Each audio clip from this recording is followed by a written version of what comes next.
Hey, what's going on, everybody? I am Pastor J.D. White, the senior pastor of the Greater Olivet Baptist Church here in Detroit, Michigan.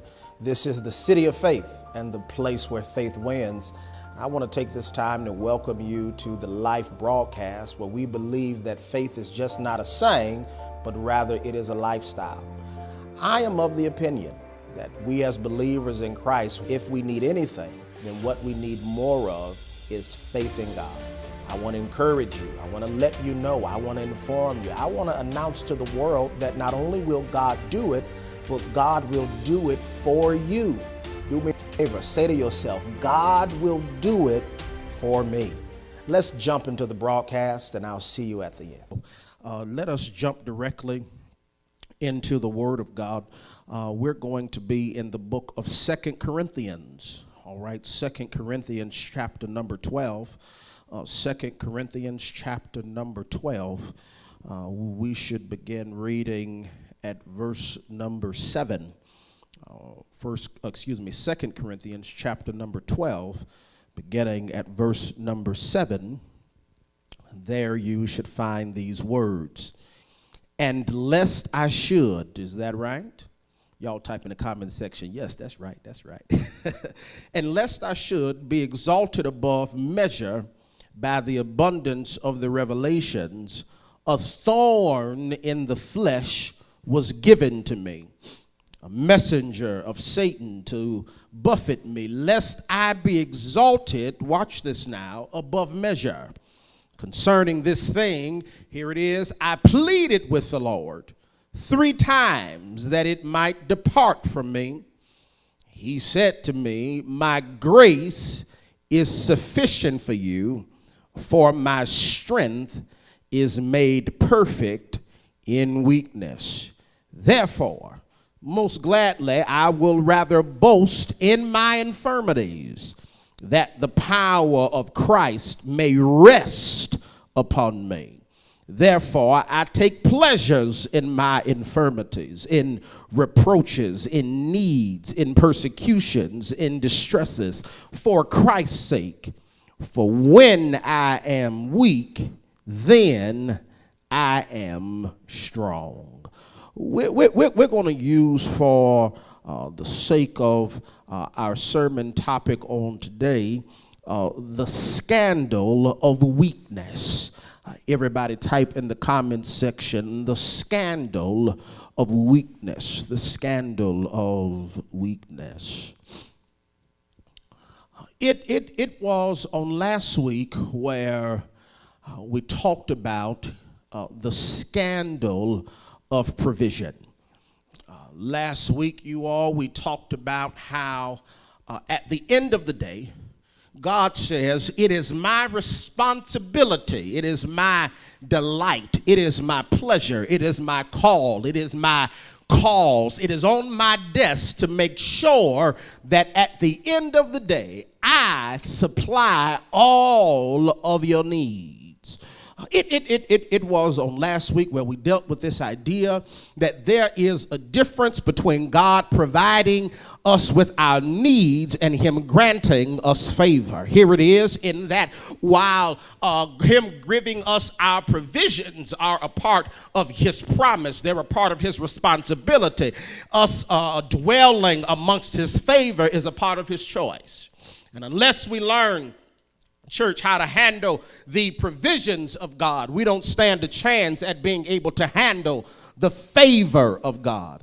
Do me a favor, y'all type in the comment section, Lord, help me to handle both. I want to be guilty. I want to be guilty of not just making sure that my testimony is that God has supplied my needs, but I also want to let someone know and encourage them by way of adding to that testimony by saying that God has also given me some of my wants. Do I got anybody out in our virtual church who can declare, I I want that testimony. I don't want it to just be that God makes sure that I got a roof over my head, but I also want to testify that God also allowed me to have the type of roof that I want. Do I got anybody who can agree with the fact that the God in whom we serve is not just concerned about giving us some of our needs, but he's also concerned with giving us some of our wants? There is a difference, church, between provision and favor. And God says that while I'm willing,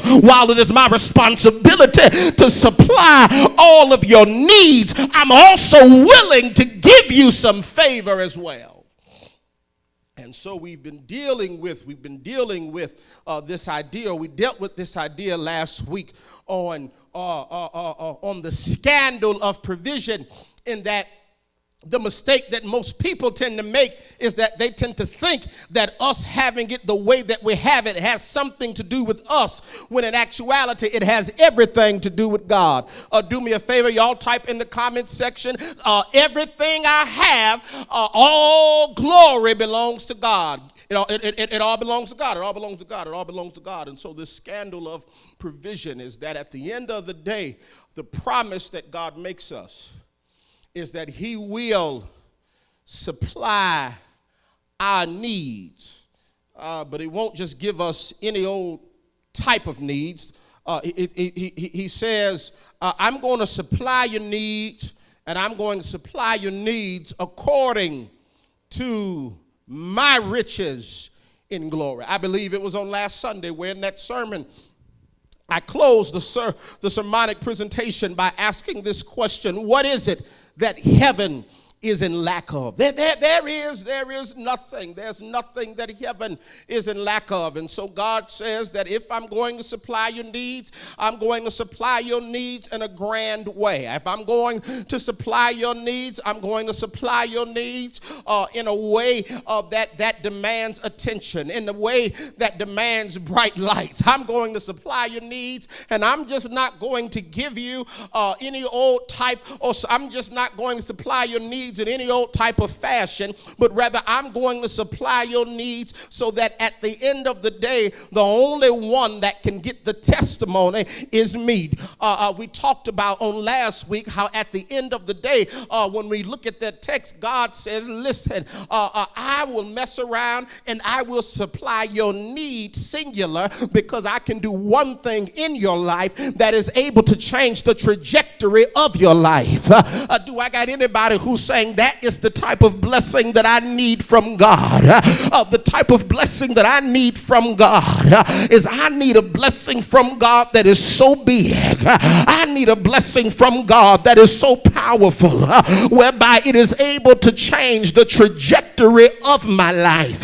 Do I got anybody who can type in the comment section, Lord, bless me, bless me, bless me? He says, I'm willing to supply all of your need according to my riches and glory. It was on last week where we talked about the scandal of provision. But now here we are, church.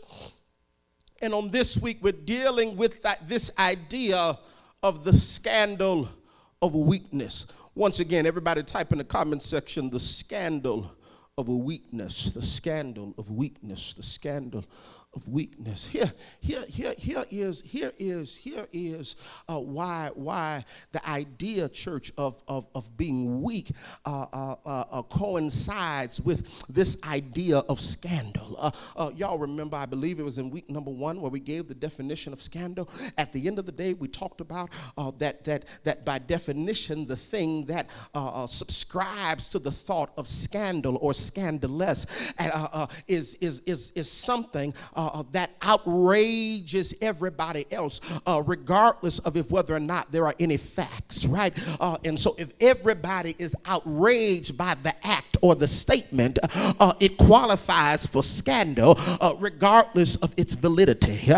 And so here it is, the reason why weakness, church, coincides with this idea of scandal is because the truth is weakness gets a bad name. Weakness, the idea of being weak, the idea of being low, the idea of being broken, the idea of being without, it gets a bad name. So much so that if I was to ask any of you how many of us would actually like to be weak, I'm sure none of our hands would go up, because we've been trained all of our lives that we need to be strong. We've been trained all of our lives that you don't allow nobody to punk you. You don't allow yourself to be humiliated. You don't allow yourself to be weak. Everything in our training, everything in how we've raised our children, everything with how we ourselves have been raised is centered around the idea of being strong. It's centered around the idea of strength. It's centered around the idea of being on top. It's centered around the idea of winning. It's centered around the idea of being number one. It is centered around the idea that gets you the furthest away of being weak. But now here we are, and we're in a place where God says you should be weak. It's a little contradictive in thought. It's a little contradictive in theory, because God, why in the world would you ask for us to be weak when in actuality you have all power? Why, when you really think about it, the question becomes, why, God, would you ask for me to be the opposite of what you are? If I am your child, if I am a believer in God, it appears to me that this is contradictive in thought, because as a father, I want my children to go further than where I've been. I want my children to go further than where I've been. I want them to have more than what I have. I want them to do more than what I've done. And so, God, I'm saying that if I am your child and you have all power, why are you not asking me to go around here and flex my muscle? Why are you not asking for me to go around here and display my strength? Why in the world would weakness be a part of our conversation? 2 Corinthians chapter 12, let's look at verse number 7. Here's what it says. Lest I should be exalted above measure by the abundance of the revelations, a thorn in the flesh was given to me, a messenger of Satan to buffet me, lest I be exalted above measure.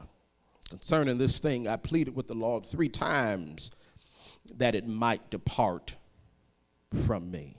Pleaded with the Lord 3 times that it might depart from me. And it's interesting, because the very first thing that God does at the beginning of verse number 7 via Paul is let us know that at the end of the day, church, nothing can be gained by glory in yourself. Do me a favor, type in the comment section, nothing can be gained by my own glory. Nothing can be gained by my own glory. Paul here is saying, listen, I have an ought with God. And I have an ought with God, because here it is. God, at the end of the day, not only is he not allowing me to gain glory for myself, but he's also put thorns in my flesh. Do I got anybody who can look back over their own life and declare, I know what it is to have some thorns in my own flesh. I know what it is to have some slip-ups and some hang-ups. I know what it is to have some shortcomings and some downfalls. Paul says, I got some thorns in my flesh, so much so that I'm sitting up here and I'm trying to be the best that I can be for God, but every now and again the thorns will show up. Do me a favor, type in the comment section, the thorns will show up. Do I got anybody who knows that there have been times and moments in your own life whereby you were doing the best that you could do, and the thorns still showed up? Paul says, God, here I am, and I got thorns in my flesh, and the thorns got on my nerves so bad that I went to God, and the Bible says that Paul declares, I pleaded unto God, and I said, God, if you don't mind, can you take the thorns from me. This is interesting because it lets us know that the thorns are necessary. Type in the comments section, the thorns are necessary. One of the hardest things for us to do is to learn how to live in spite of it. That's really what Paul is saying. Paul is saying, here I am, and the challenge that I have is that I'm learning how to live in spite of it. It would be easy for God to remove the thorns, but he says, listen, I need for you to learn how to live in spite of the thorns.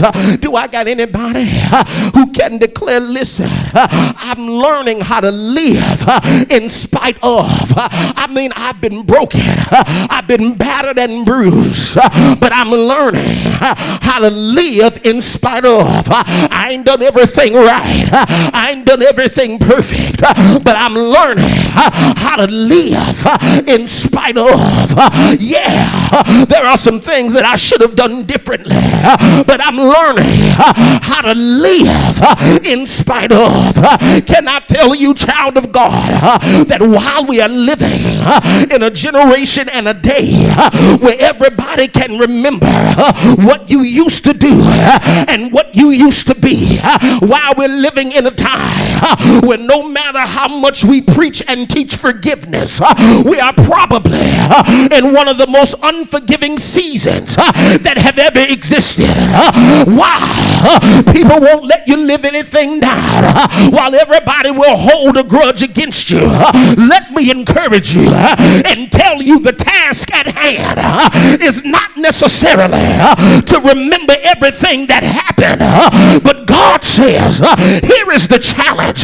Can you live in spite of it? Do I got anybody that can declare that is the declaration that I'm making over my own life, that I just want to live in spite of it? Talk about me, but when you're done, make sure you say, but that Negro is still living in spite of it. I know you know the record and the resume, but when you get done making the life the topic of your conversation at your dinner table, I want you to end by declaring, but he is living in spite of it. Do I got anybody that can declare, I'm learning how to live in spite of it?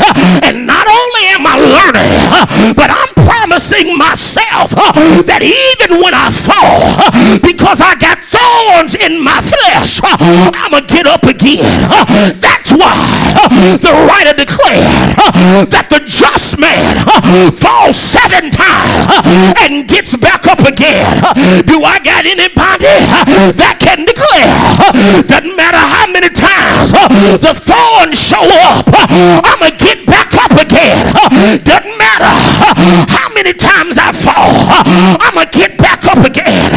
Does not matter how many times I get knocked out, I'm going to get back up again. Paul says, listen, I got thorns in my flesh. He says, I got thorns in my flesh. And I pleaded unto God. That's a biblical way. That's a biblical way, y'all, to say, I begged God.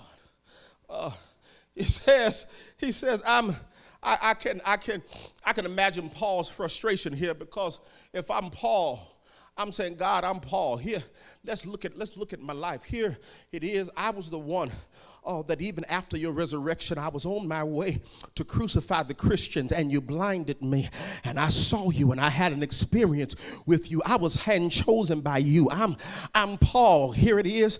I done walked around here, and I've changed from my murderous ways. I am Paul.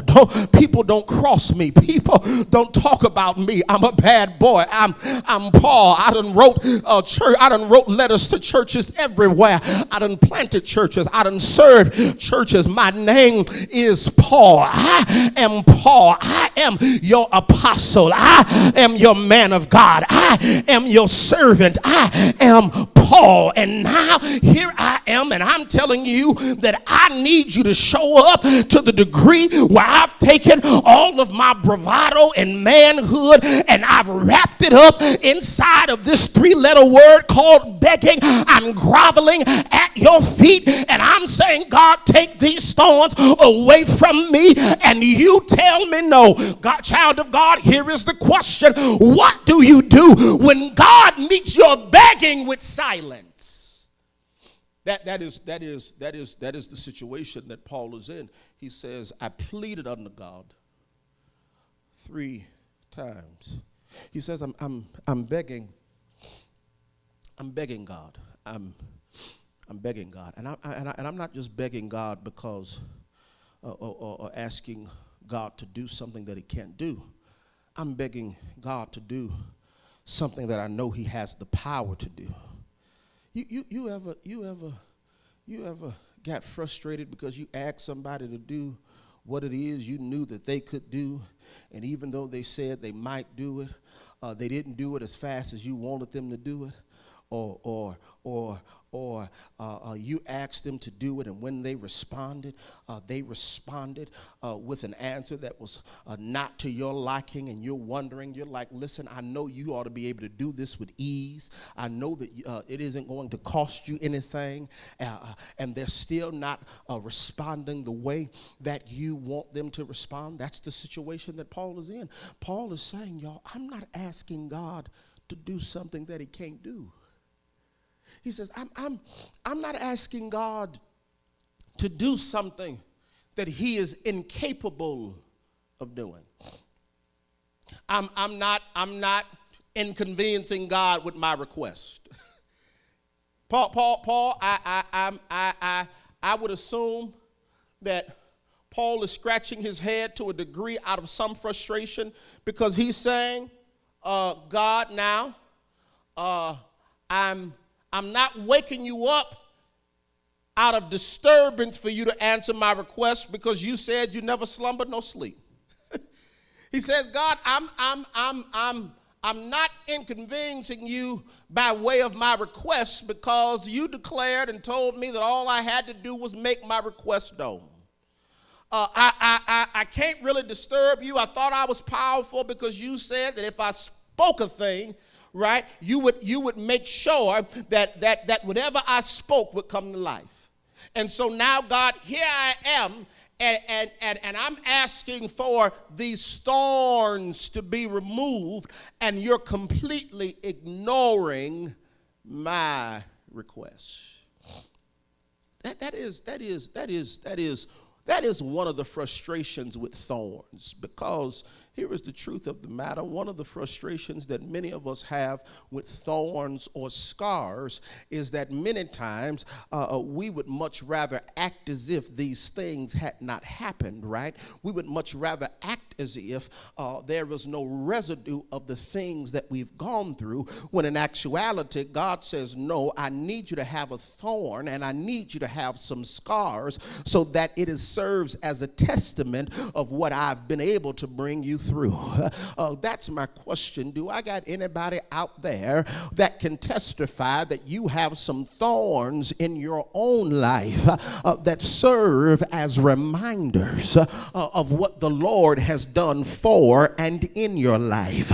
I'm reminded of a story in Genesis whereby Jacob declared, listen, God, there's an angel that's getting ready to come by, and he wanted to be changed so bad that the Bible says that he wrestled with the angel all night long, and when he got done wrestling, the angel had stuck his hip, and when he left that experience, the Bible declares that he was walking and he had a limp in his walk because the limp needed to serve as a reminder that he had been with God. God. Child of God, let me tell you, you better learn how to not discredit your limp because your limp cost you something.